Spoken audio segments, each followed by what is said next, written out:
Hello दोस्तों, पीके राज YouTube channel में आपका स्वागत है। आज का वीडियो में दोस्तों 25 क्वेश्चन है जो सभी एग्जाम के लिए इम्पोर्टेंट है। तो आइए दोस्तों आगे देखते हैं 25 क्वेश्चन कौन कौन से है और उसका आंसर क्या है। तो चलिए, ये रहा पहला प्रश्न। रेगिस्तान मरुस्थल कहाँ स्थित है? 4 ऑप्शन दिया गया है दोस्तों, इनमें से राइट ऑप्शन कौन सा है आप चुनकर आंसर दीजिए। तो इसका राइट ऑप्शन होगा दोस्तों अफगानिस्तान। रेगिस्तान मरुस्थल है जो अफगानिस्तान में स्थित है। एक बात और बता दूं दोस्तों, जो भारत का सबसे बड़ा रेगिस्तान है वो थार रेगिस्तान है, जो कि भारत और पाकिस्तान तक फैला हुआ है। आइए दोस्तों आगे देखते हैं अगला क्वेश्चन क्या है। दस्ते एलूट रेगिस्तान कहाँ स्थित है? बताइए इन 4 ऑप्शन में से कौन सा राइट ऑप्शन होगा। भारत, पाकिस्तान, पूर्वी ईरान और कीवी। तो इसका राइट आंसर है दोस्तों पूर्वी ईरान। दस्ते एलूट रेगिस्तान पूर्वी ईरान में स्थित है। एक बात और बता दो दोस्तों, मोजाक मरुस्थल दक्षिण कैलिफोर्निया में स्थित है। चलिए अगला क्वेश्चन ये रहा।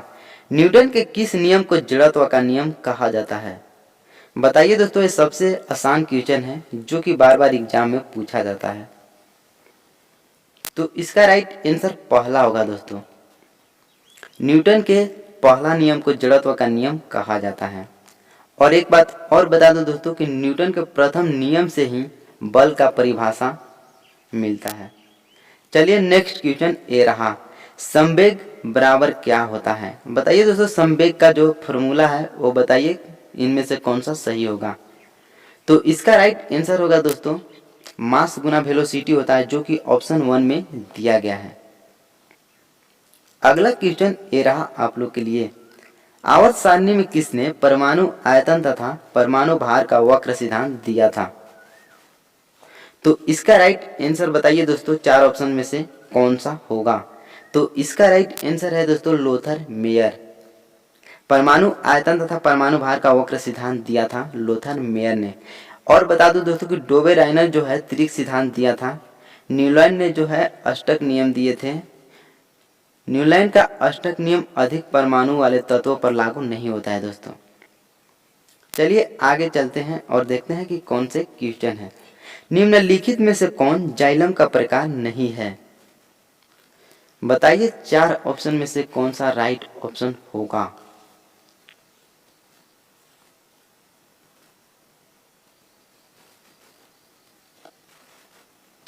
इसका राइट आंसर है दोस्तों स्यू ट्यूब। स्यू ट्यूब जो है दोस्तों जाइलम का प्रकार नहीं है। और बता दूं दोस्तों कि जाइलम 4 प्रकार के होते हैं, जो कि पहला है वाहनिकाय और दूसरा है वाहिकाय और तीसरा है दोस्तों जाइलम तंतु और चौथा है जाइलम मृद्योतक। चलिए अगला क्वेश्चन ये रहा। निम्नलिखित में से कौन सा प्रबल उपजयक है? इसका राइट आंसर होगा दोस्तों लिथियम। लिथियम सबसे प्रबल उपचयक होता है इन 4 ऑप्शन में से। चलिए अगला क्वेश्चन की ओर चलते हैं।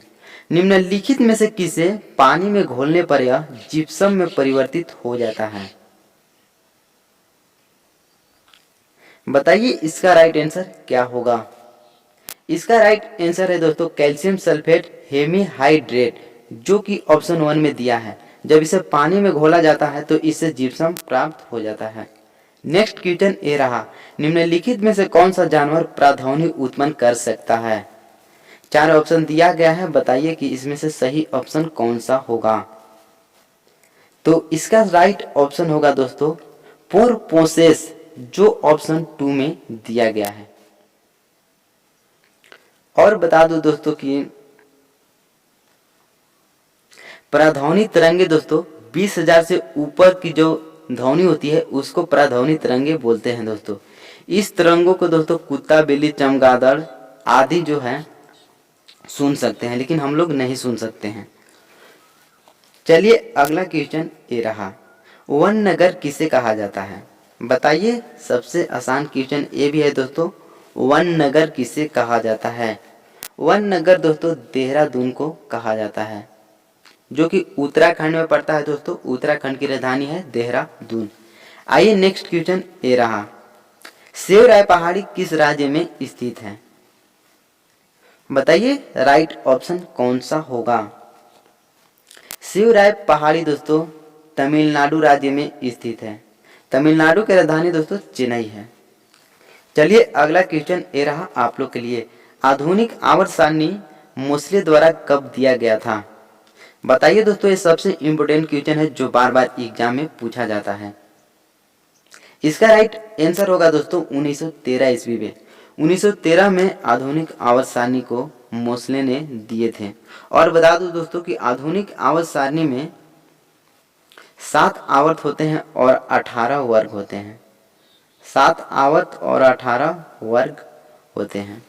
चलिए अगला क्वेश्चन ये रहा। आधुनिक आवर्त सारणी के किस समूह में तत्वों के बाहरी कोष जो होता है पूर्ण होता है। तो बताइए तत्वों के बाहरी कोष किस आवर्त सारणी में पूर्ण होता है, जो कि भरा होता है दोस्तों। इसका राइट आंसर होगा दोस्तों 18वें। 18वें जो समूह है उसमें तत्वों का जो कोष होता है पूर्ण होता है। आधुनिक आवर्त सारणी में तत्वों के परमाणु संख्या को आधार बनाया गया था दोस्तों। चलिए अगला क्वेश्चन ये रहा। भविष्य का ईंधन किसे कहा जाता है। बताइए, ये भी इंपोर्टेंट क्वेश्चन है। इसका राइट आंसर होगा दोस्तों हाइड्रोजन। भविष्य का ईंधन दोस्तों हाइड्रोजन को कहा जाता है। और बता दूं दोस्तों कि मानव शरीर में ऑक्सीजन सर्वाधिक पाया जाता है। अगला क्वेश्चन ये रहा दोस्तों। जब प्रकाश की किरण सघन माध्यम से विरल माध्यम में जाती है तो किरण की क्या होगी। माने क्या होती है, माने घट जाती है या बढ़ जाती है, यही बताना है दोस्तों। किरण माने अविलंब की ओर दूर और भी नजदीक जो भी होता है दोस्तों आप बताइए।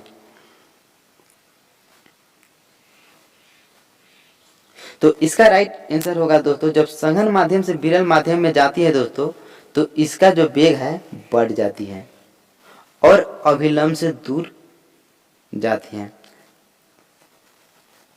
चलिए दोस्तों और इसको बता दूं दोस्तों, जब प्रकाश की किरण अभिलंब पर समांतर प्रवेश करती है तो उनके पथ में कोई परिवर्तन नहीं होती है।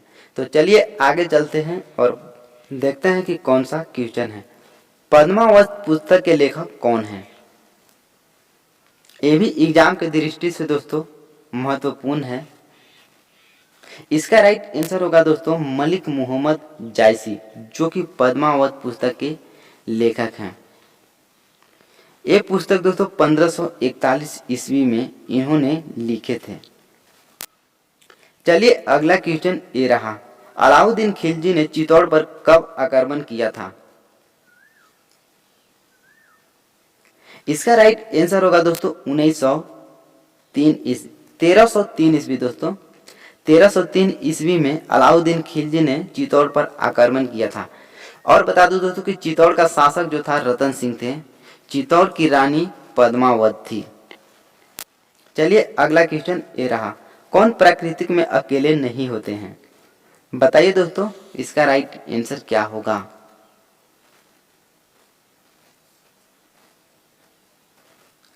बल जो है दोस्तों प्राकृतिक में अकेले कभी नहीं होता है।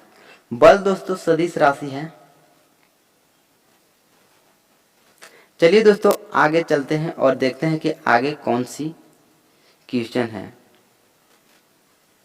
घर्षण द्वारा किए गए कार्य क्षय नहीं होता है। बलि को वह किस ऊर्जा के रूप में परिवर्तित हो जाता है।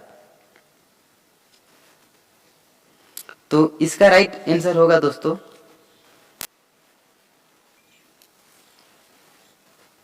इसका राइट आंसर है दोस्तों तापीय ऊर्जा।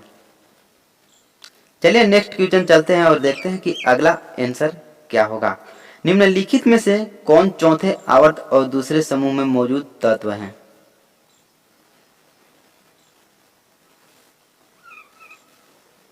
इसका राइट आंसर है दोस्तों कैल्शियम।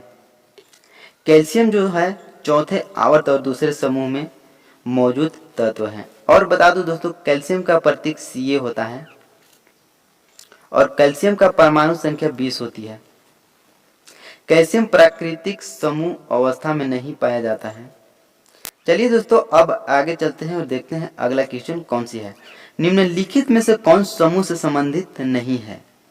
ये रीजनिंग का एक तरह से क्वेश्चन है दोस्तों। अब बताइए कि कौन इनमें से समूह से संबंधित नहीं है। तो इसका राइट आंसर होगा दोस्तों काहू लेटिस, जो कि दोस्तों केला, लीची और कीवी ये सभी दोस्तों फल में आता है, लेकिन काहू लेटिस एक वृक्ष है जो कि अलग इन सभी से हो जाएगा। अगला क्वेश्चन ये है दोस्तों, विद्युत ऊर्जा को वाणिज्य इकाई क्या है। तो विद्युत ऊर्जा का वाणिज्यिक इकाई दोस्तों किलोवाट घंटा होता है। ऊर्जा का एसआई मात्रक होता है दोस्तों जूल।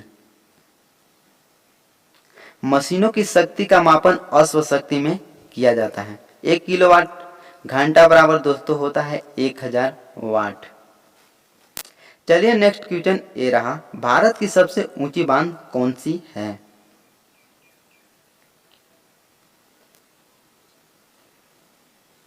भारत की सबसे ऊंची बांध दोस्तों अलमाड़ी बांध है, जो कि दोस्तों कृष्णा नदी पर स्थित है।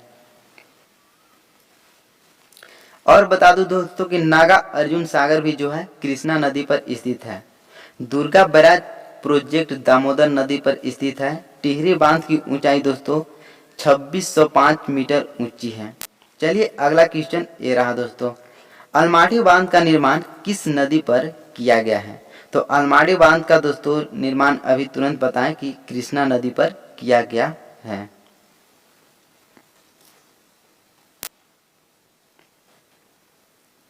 चलिए आगे चलते हैं और देखते हैं कि अगला क्वेश्चन क्या है। O2 में दोस्तों ऑक्सीजन के दो किसे निरूपित करते हैं। तो O2 में जो है दोस्तों, O2 में दोस्तों जो दो है परमाणु का निरूपित करते हैं दोस्तों, जो ऑप्शन 2 में दिया गया है। और ऑक्सीजन का परमाणु संख्या दोस्तों 8 होता है। ऑक्सीजन को आवर्त सारणी 16 में रखा गया है। तो चलिए दोस्तों यहीं पे 25 क्वेश्चन समाप्त होता है।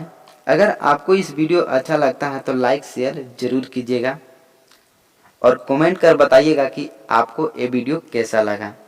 चलिए दोस्तों, तो वीडियो देखने के लिए धन्यवाद।